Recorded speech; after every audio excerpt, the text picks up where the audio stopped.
why people are starting to feel more positive about China, you have to kind of put yourself at the bottom billion, if you will. China did something remarkable where they were able to bring the price of a cell phone, of a smartphone, of an Android smartphone, at first below $100, and now it's below $70, in some cases below $50. And I've said for a long time, I think they deserve the Nobel Prize for that, because that brought 1 billion people onto the internet and to be connected. So now 1 billion people at the bottom of the pyramid are able to participate in the functions that you and I take for granted, watching TikTok, sharing videos, sending messages, and being part of modernity and being included in modernity. Now, do they thank the CPC and do they thank the Communist Party for? No, but they know these products come from China. They know that more affordable motorbikes and e-bikes and cars that are allowing them to move up the mobility value chain from bicycle to motorbike to car and so forth. 大家好，这里是华人看世界 CNView 频道，一个曾经人均水平不及肯尼亚、街头满是自行车的中国，如何在短短数十年间成为全球第一大贸易国，并深度进入亚洲、非洲、拉美与中东的日常生活。本期节目，我们邀请长期观察中国的资深记者埃里克·奥兰德。从他1989年首次踏上中国的亲身经历说起，重新审视这场罕见的历史巨变。从价格不断下探的智能手机、电动车和清洁能源，到全球南方国家对中美两国态度的微妙变化；从南海争端、中日博弈与日本重整军备，到霍尔木兹海峡危机如何改写亚洲安全格局。这场对谈将穿透西方媒体的惯常叙事，中国是否正在成为全球南方日常生活的底层系统？所谓后美国时代究竟会带来新的秩序，还是更危险的误判？而中美逐步脱钩之际，双方为何又在不断误读彼此？接下来，让我们从一位亲历者的视角，看懂这场正在重塑世界的深刻变化。So when I first went to China in December of 1989, this was a country that was poorer per capita than Kenya. This was a country that was very much closed to the outside world. There was no color, I remember.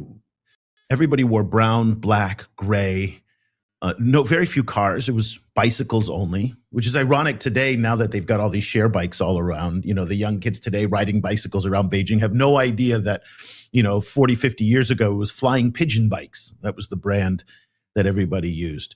And so the transformation that China's gone through has been nothing short of remarkable. And it's impossible to overstate what they've accomplished. And bringing 400 or 500 million people up from just below subsistence poverty to above subsistence poverty. And sometime next year, or maybe the year after, depending on how things go, China's going to move into high income status.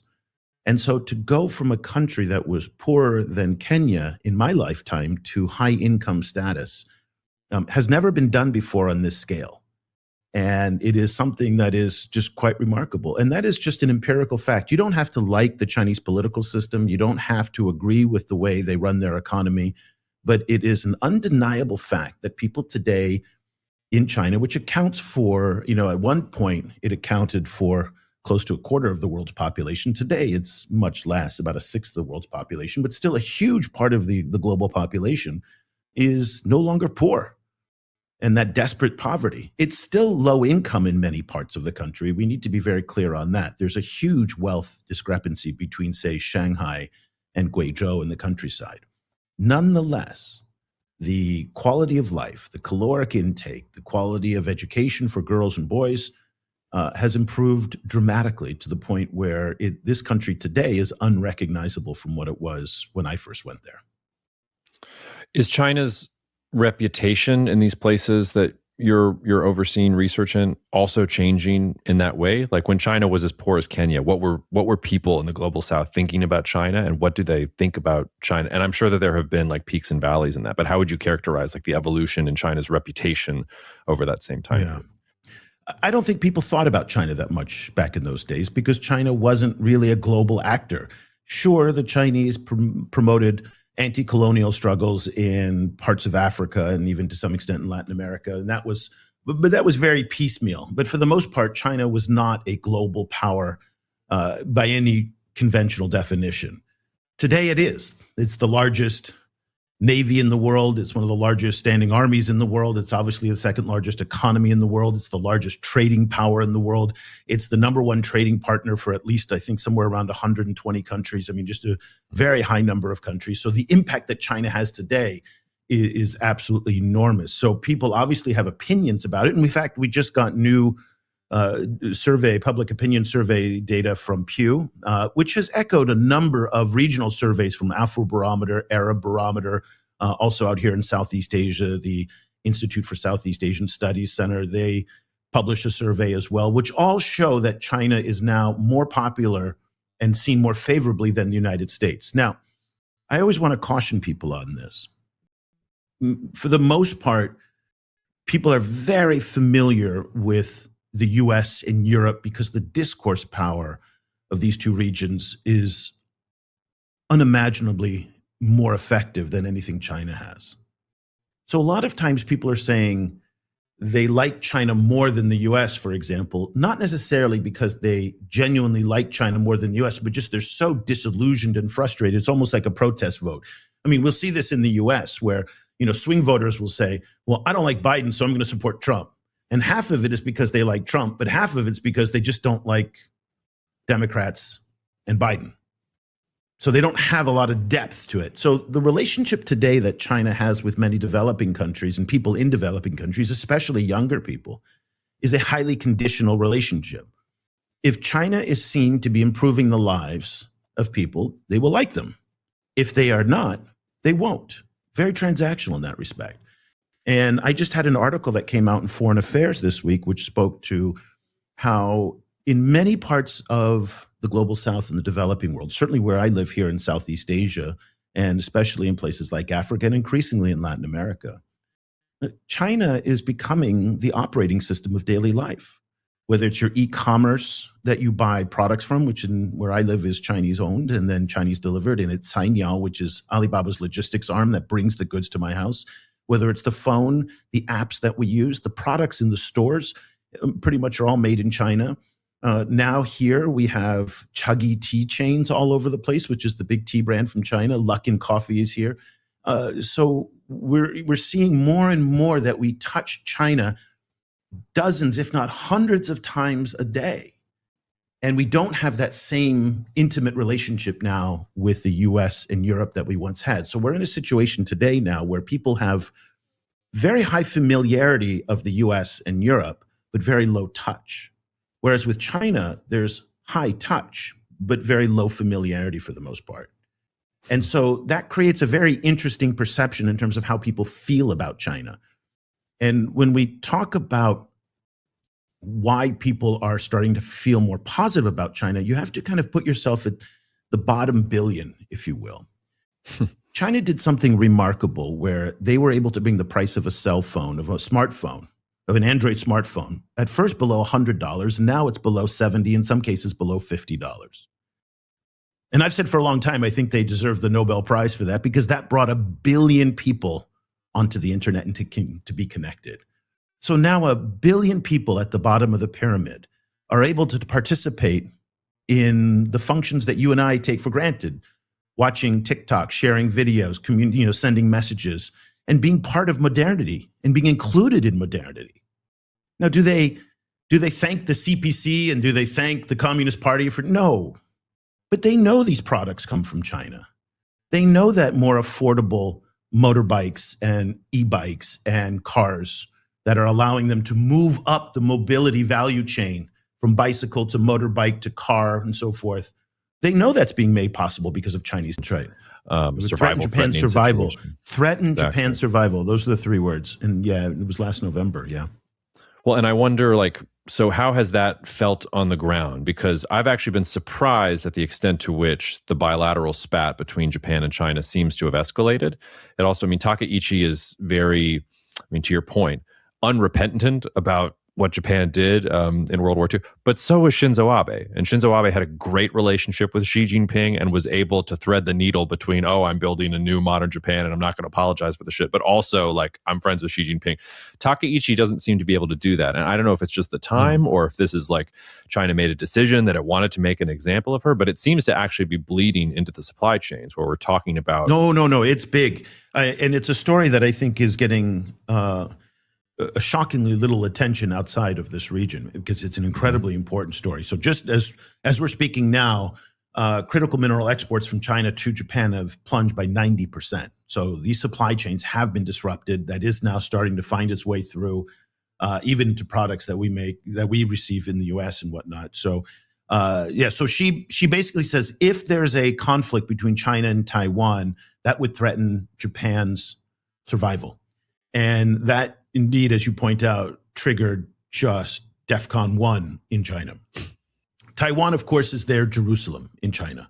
There is no issue that is more important, more sensitive, and one that has no boundary for limits of what they will do. We don't fully appreciate that. Again, the only apt comparison that I have is between how Israel views Jerusalem, which is it's not negotiable.